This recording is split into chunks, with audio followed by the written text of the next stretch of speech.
This is Mac and Bob with Mac Commentary. Today, I'm out walking again, so you might have a little.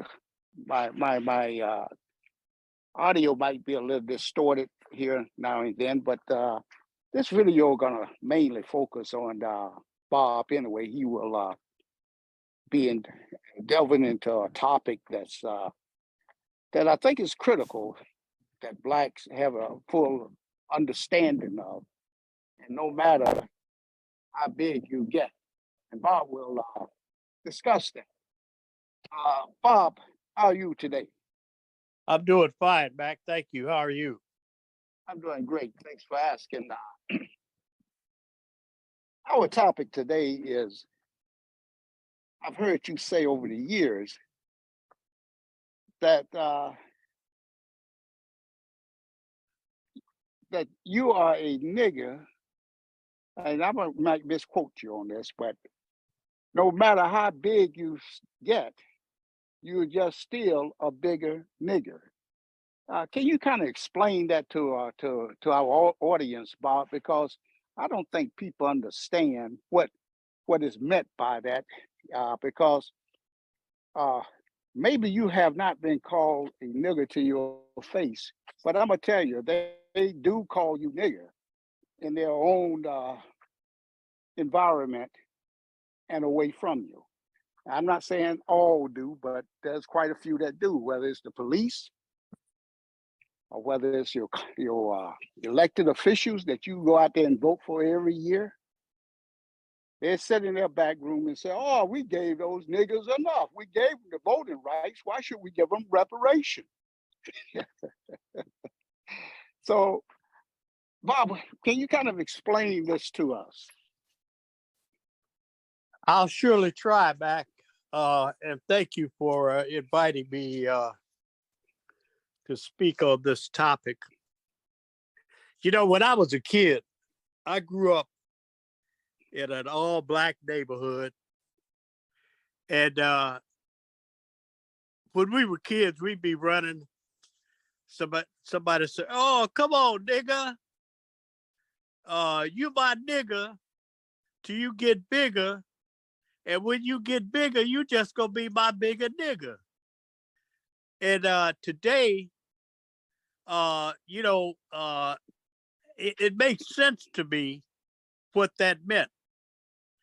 And I'll tell you a little story that I heard from the author. Was the judge himself, Judge Damon Keith. He was How y'all doing? as I recall, he was invited to be the keynote speaker at a judges convention in Virginia. And when he was he and this other guy, this other judge, they had met out in the parking lot. And when the Judge Keith drove them up to where they were going to get out the car, and the white judge, he was in the passenger side. He got out the car.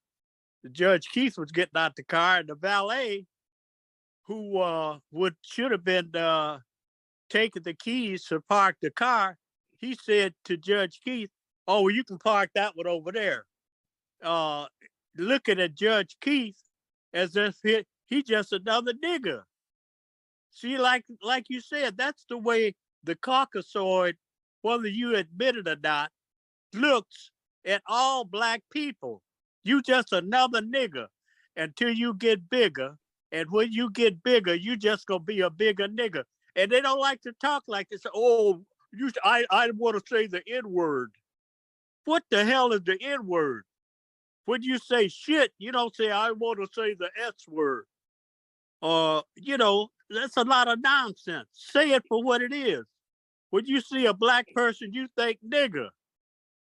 So say nigger.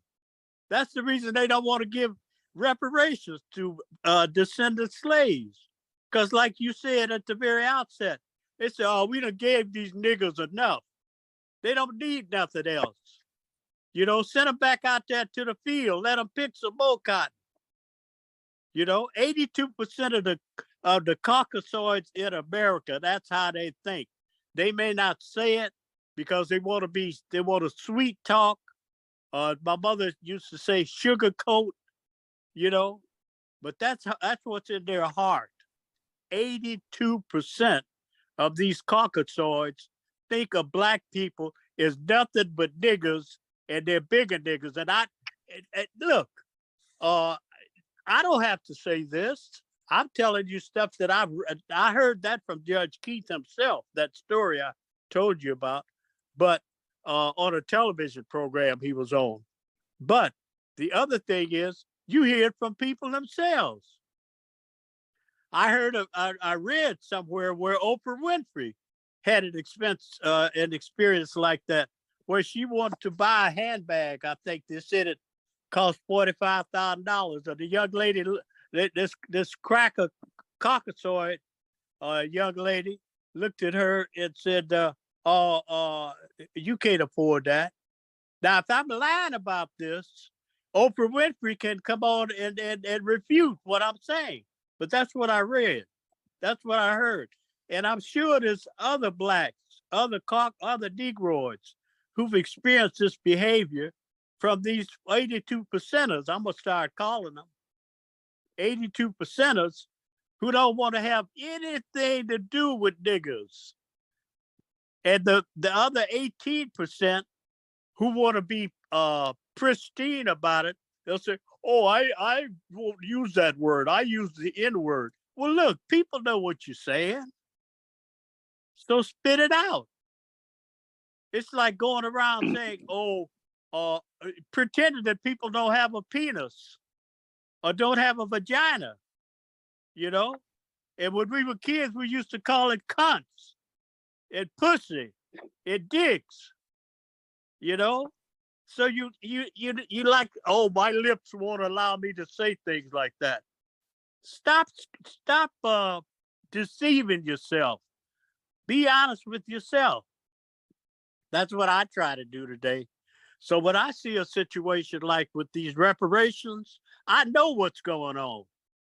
You're not going to get any of these politicians to stand up in the well of the Congress and say, look, these descendants of ex-slaves are entitled to this money. And I don't care what you say. I'm talking about the 18 percenters. If they wanted to be right and get the other 82 percenters on the right side, they say, we're going to write this $350,000 check, whether you like it or not. They may be niggers, but when we get through paying them this $350,000, they're going to be bigger niggers. That's my take on that, Mac. Well, Bob, you said a lot there. Truly, it can't be 82% of the Caucasoids who feel that way. I just like to put a disclaimer here that these the information that Bob is putting out over my commentary and any statements made on here is solely the responsibility and the statements and the opinions and feelings of the guest and the individual who utters those words. So, Bob, we have that disclaimer there, but do you see anywhere that the possibility might be less than 82%? Mac, I don't think so. And let me tell you this. I didn't just pull that number out of a hat. I read where a neighborhood, if you got 100 houses in a neighborhood, and all of the houses are owned by Caucasoids, and then over a period of, say, 2-3 years, you know, Bob might move into the neighborhood, and Mac might move into the neighborhood. We don't even know each other. Right. But then we become acquainted with each other because we're from the same tribe. And we may become cordial with some of the Caucasoids. The other 98 Caucasoids that still live. But the Caucasoid not letting you know, you seem like a nice guy, Bob. But you don't know it, buddy. As soon as I get a chance, I'm getting the hell out of here. because I don't want to live in a neighborhood like you got with you. So over time, next 5, 10 years, that neighborhood will continue to change. And when it gets 12 houses in that neighborhood become Negroids, primarily Negroids, and 88 of 88%. Well, I said 82%. That's 88%. 12 houses would leave 88%, not 82%, because that had to be 18 houses. What I That's read right. was 12 houses. 12 houses are sold to Negroids. Over the next 5 to 10 years, that whole neighborhood is going to flip. That seems to be a tipping point. Like if you look at a scale and it is just about even, and you put another ounce on that scale will drop. And that's what happens when you get a neighborhood where you change it from 100% Caucasoid to 88% Negroid. I mean, to 18% Negroid and 88%, 12% Negroid and 88% Caucasoid. Over the Well, next 5, 10 years, it'll change. And it'll become 20 to 30% Caucasoid and 70 to 80% Negroid. And that's all over the United States. It's not going to happen in those more expensive neighborhoods because Negroids can't afford those neighborhoods. If you're living in a neighborhood where the houses are selling for $1 million, $2, $3 million, there ain't many Negroids that can afford those houses. So those people feel kind of secure. They said, well, we don't have to associate with him, but he's probably got a bank account that's fairly secure, or he couldn't be buying that house. You know, so right. they're not gonna come in contact with you. But in those neighborhoods where the houses are, let's just say, $500,000 or less, where some Negroids can afford to qualify for them, those houses, those neighborhoods will change. And it probably is less than that, but I'm just using that as a number because Well, Bob, I'm sorry. well, you've seen this happen all over, and real estate companies, agents in particular, they are the one that initiate these type of what they call a blockbusters. They did that back in the 60s, the 70s, and the 80s. And that's why you take a city like Detroit. That's why at one time, you know more about that history than I do. That was like 2 million residents in the city of Detroit, many factories and businesses. But over time, the city became like almost 90% black. But that was all because blockbusting had initiated, and you had the white flight into the suburbs. And if you look out in the certain suburbs in Detroit area there, you'll see the same thing. Oak Park did the same thing. The Southfield was another city that I know about. And you start looking at the houses value in Roy Oak out there. They went up so high that many blacks, like you said, they couldn't afford that. So they kept that out of the reach of blacks, so blacks are not moving out there. Is that how you see things happening in the past, and what may very well be happening right today? Oh, it is happening right today, but that's America. You see, that's exactly my point. You see, we pretend we got the Civil Rights Bill of 1964, the Voter Rights Act of 1964, 65.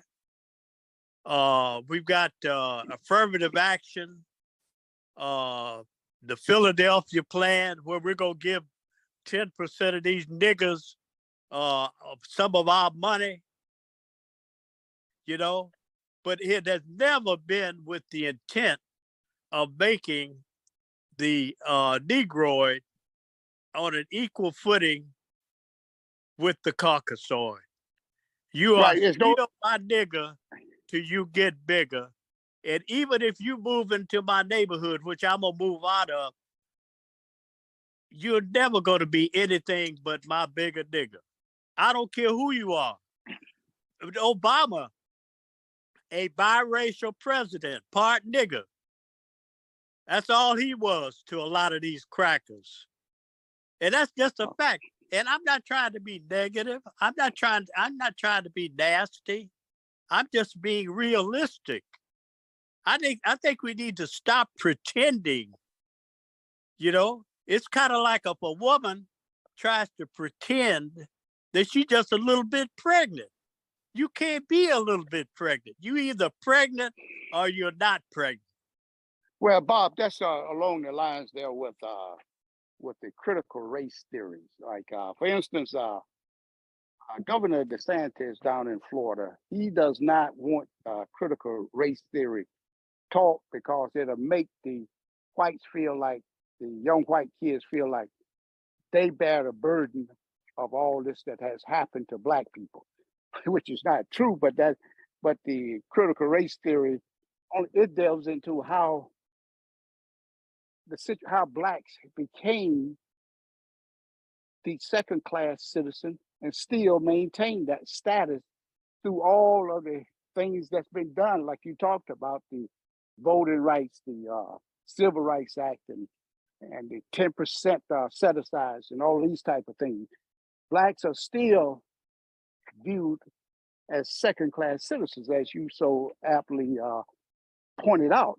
So why is it that they don't want to teach this critical race theory? Why do they want to face up to how they created this monstrosity of racism? Because, and that's an excellent question, Mac. And my response is this. It was never intended when we were brought here as slaves in the 1600s that we would ever, ever, ever be treated as an equal footing human being as the Caucasoid. That's the conclusion that I have drawn over my 83 years on this planet and living in America all of these 83 years. It was never intended for us to be equal human beings to the Caucasoid. Now, some have said, well, we should treat them like they're a human being. They look like us. Some of them talk like us, and they seem to be able to think like us. So we should treat them like they're human beings. But the majority of the Caucasoids do not intend for Negroids to be treated on an equal footing as a human being that they see themselves as. And that's, I think, the answer to the question. And you would, I think, maybe I'm just a doddering old man, but I can't look at another human being like that. When I look at a Caucasoid, a Mongoloid, I see them as another human being. They have two eyes, a nose, a mouth, ears. They walk upright. They're Homo sapiens, and I see them as that. Well, you see, the thing it is, Bob, this type of hatred for the Negroid has been spread all over the world, it seems to me, where That's right. People have different perceptions about black people that they don't even know. But that's right. Everybody has not been gullible to that point, Right.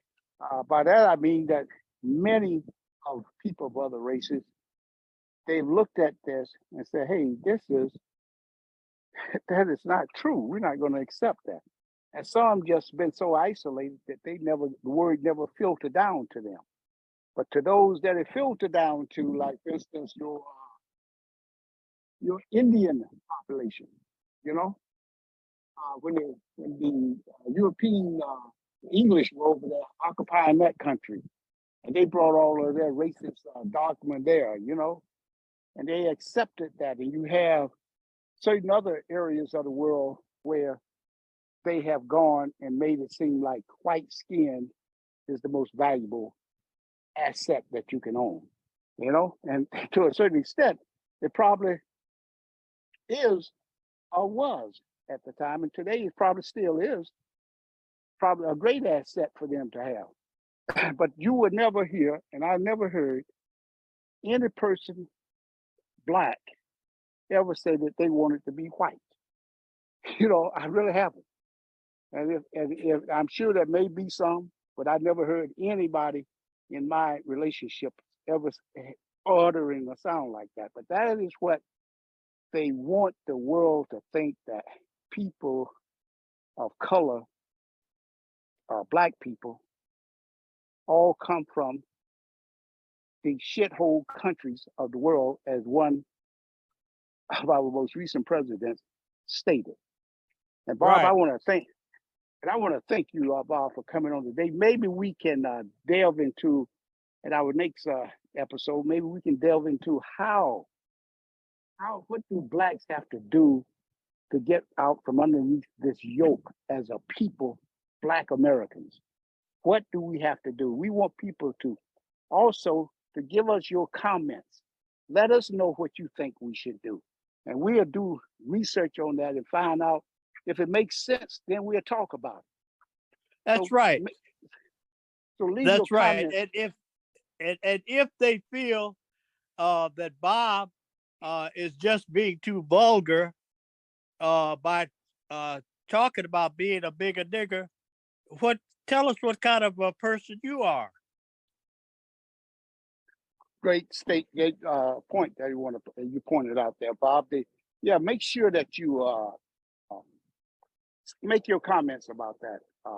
Whether or not what Bob said has some relevancy in your life and your surroundings and what you have seen.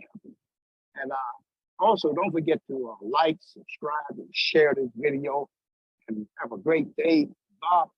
We'll talk to you again, and we'll pull up and take a look at these comments that we get, and we'll talk about this on the next video.